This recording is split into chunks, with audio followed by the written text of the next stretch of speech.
정말 완벽한 골이야. 토트넘에 손흥민이 있다는 건 정말 행운이고 그는 월드클래스야. 손흥민이 놀라운 원더골로 EPL 100호 득점을 기록했습니다. 손흥민의 100호 골이 터진 후 국내 커뮤니티 사이트에는 손흥민의 슈팅을 보고 우아라는 감탄사를 내뱉는 일본 중계진의 해설 영상이 올라오며 화제가 되기도 했습니다.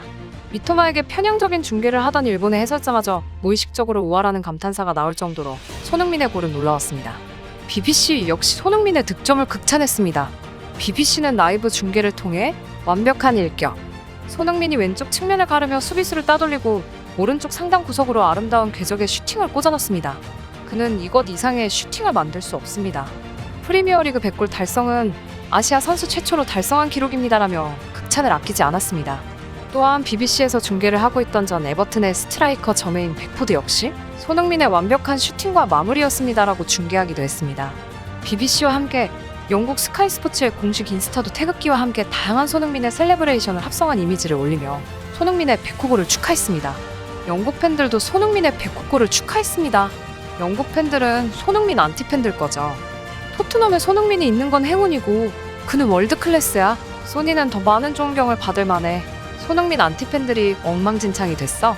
콘테는 떠났고 소니는 돌아왔어. 놀라운 슈팅이었어. 놀라운 골이야 소니. 아름다운 100호골이었어. 토트넘 윙에서 활약하고 있는 한국의 왕 손흥민. 믿을 수 없는 슈팅이었어 소니. 탑클래스 골이야. 손흥민은 몇 년 동안 리그에서 최고의 선수로 활약해왔어. 그의 클래스는 영원할 거야. 등의 반응을 보였습니다. EPL 100호골은 현재 EPL 100골을 기록한 현역 선수가 손흥민을 포함해 8명밖에 안 된다는 점에서 엄청난 대기록이라고 할 수 있습니다. 뿐만 아니라 EPL에서 100골 50도움을 기록한 선수는 손흥민, 살라, 스털링 단 3명의 선수밖에 없습니다. 한편 손흥민은 이번 브라이튼전에서 케인의 두 번째 득점을 만들어내는 결정적인 패스를 호이비에르에게 제공하면서 선제골뿐만 아니라 승리를 결정짓는 두 번째 득점을 만드는 데도 기여했습니다. 토트넘은 손흥민의 활약에 힘입어 브라이튼의 2대1로 승리하며 중요한 승점 3점을 가져갔습니다. 미토마와의 대결로도 주목받았던 이번 브라이튼전은 완벽하게 손흥민의 승리로 끝나게 됐습니다. 일본 역시 실시간 검색어에 손흥민이 2위에 오를 정도로 이 대결을 주목했지만 미토마가 손흥민이라는 벽을 넘기에는 역부족이었습니다. 손흥민은 선제골을 넣으며 자신의 EPL 100골을 기록했을 뿐만 아니라 케인의 두 번째 득점을 만드는 기점 역할까지 한 반면 미토마는 이렇다 할 활약을 보여주지 못했기 때문입니다. 사실 2015년부터 EPL에서 100골을 기록한 손흥민의 클래스를 고려했을 때 활약한 지 한 시즌도 안 된 미토마와 비교되는 것은 무리가 있지만 같은 아시아 출신 윙어라는 점에서 두 선수와의 대결은 주목받을 수밖에 없었습니다. 손흥민의 과거 기록을 보면 역대급 시즌을 펼치고 있다고 평가되는 미토마가 이번 시즌 폼을 그대로 10년 동안 유지해도 손흥민의 기록을 넘어서지 못합니다. 또한 손흥민이 아시아 최초 득점왕에 오른 레전드이기 때문에 손흥민 이후 아시아 공격수들이 손흥민을 넘어서기 위해서는 득점왕에 올라야 합니다. 팀적으로 보면 이번 득점은 콘테가 나간 후 무너져가는 토트넘을 살리는 득점이었다는 점에서 중요한 득점입니다. 콘테가 나간 후 토트넘은 말 그대로 최악의 상황이었습니다. 스텔리니 코치는 에버튼을 상대로 콘테와 거의 비슷한 전술을 구사하며 팬들에게 실망을 안겼고 한병 퇴장당한 에버튼을 상대로도 승리를 완벽하게 확정짓지 못하고 동점을 허용했기 때문입니다. 포메이션, 빌드업 운영 방식, 페리시치와의 동선 문제, 세밀한 플레이가 안 되는 문제점까지 모두 콘테 감독과 비슷했습니다. 거기다 에메르송 로얄, 비수마, 벤탄쿠르가 장기 부상을 당해 빠져있고 히샬리송, 벤 데이비스, 라이언 세세뇽도 정상적인 몸 상태가 아니었습니다. 토트넘 팀에 대한 비판이 지속되고 있다는 점도 문제였습니다. 데일리 메일은 이름값 높은 감독을 선임하는 레비의 원나우 접근 방식은 비참하게 실패했다. 스퍼스는 첼시의 짝퉁 버전이 되려 하기보다는 이제는 손실을 줄이고 길고도 고통스러울 수 있는 리빌딩을 시작해야 한다라며 비전 없이 감독의 이름값에만 기대려 하는 레비의 운영 정책을 강하게 비판했습니다. 심지어 토트넘 팬들은 레비를 쫓아내달라는 청원에 1만 명 넘게 서명하기도 했습니다. 트리피어, 카일 워커, 베일, 모드리치 등 토트넘을 떠난 수많은 선수들이 토트넘을 떠나자마자 최고의 모습을 보이는 것이 토트넘이 문제가 있다는 증거로서 언급되기도 했습니다. 브라이튼전 손흥민의 득점은 이런 어려운 상황에서 만들어낸 기적 같은 골입니다. 마치 지난 시즌 4위 가능성이 희박했던 토트넘을 엄청난 활약으로 구해내며 챔피언스리그 진출 순위인 4위까지 끌어올렸던 것과 비슷한 상황이었다고 할 수 있습니다. 일부 손흥민을 무시했던 안티팬들도 있었지만 손흥민은 득점왕을 했던 지난 시즌처럼 또 다시 자신의 클래스를 증명했습니다. 브라이튼전을 끝낸 토트넘은 이제 본머스, 뉴캐슬, 맨유, 리버풀을 만나는 4연전을 치릅니다. 현재 토트넘에게 4연전만큼 중요한 것은 감독 선임, 손흥민과 케인의 잔류, 선수 보강입니다. 토트넘은 최근 분데스리가 역대 최연소 감독 타이틀을 가진 천재 감독 율리안 나겔스만의 선임을 최우선으로 고려하고 있는 것으로 알려졌습니다.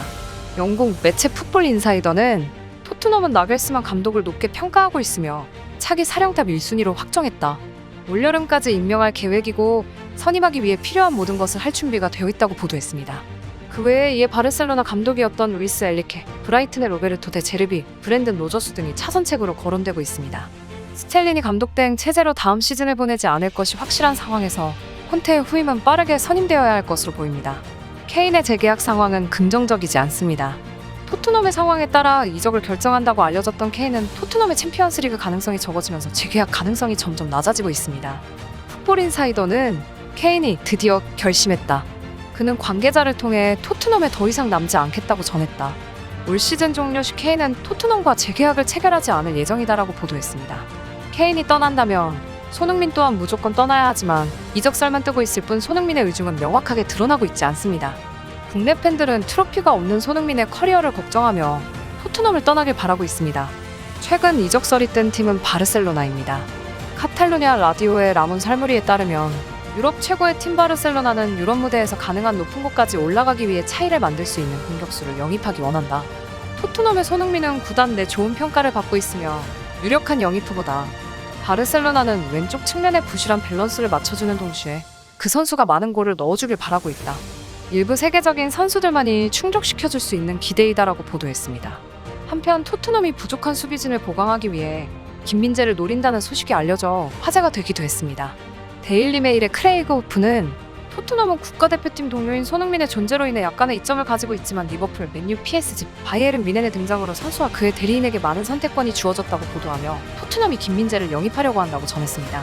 물론 맨유, 리버풀, 파리 생제르맹 등 김민재를 영입하려는 타팀들이 워낙 쟁쟁하기 때문에 토트넘으로 올 가능성은 낮을 것으로 보입니다. 토트넘의 김민재 영입 시도는 과거 손흥민이 김민재가 나폴리로 가기 전에 토트넘에게 김민재를 추천했었다는 점에서 인상적입니다. 뿐만 아니라 과거 토트넘 감독이었던 무리뉴는 자신이 김민재를 영입하려고 했고 실제 영상통화까지 했지만 토트넘 보드진이 영입 자금을 충분히 주지 않아 실패했다고 밝히기도 했습니다. 무리뉴는 공개적인 인터뷰에서 당시 페네르바체는 140억을 원했지만 토트넘은 68억 원만 제시했다. 협상을 통해 약 100억 원 정도면 영입이 가능했을 텐데 결국 영입에 실패했다고 밝혔습니다.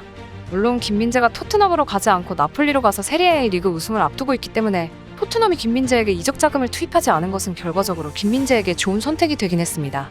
이번 브라이튼전 승리로 토트넘을 위기에서 살려낼 수 있는 선수는 손흥민이라는 것이 또 한 번 증명됐습니다.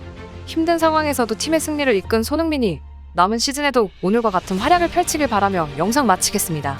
구독과 좋아요, 알림 설정은 컨텐츠를 만드는 데 큰 힘이 됩니다. 감사합니다.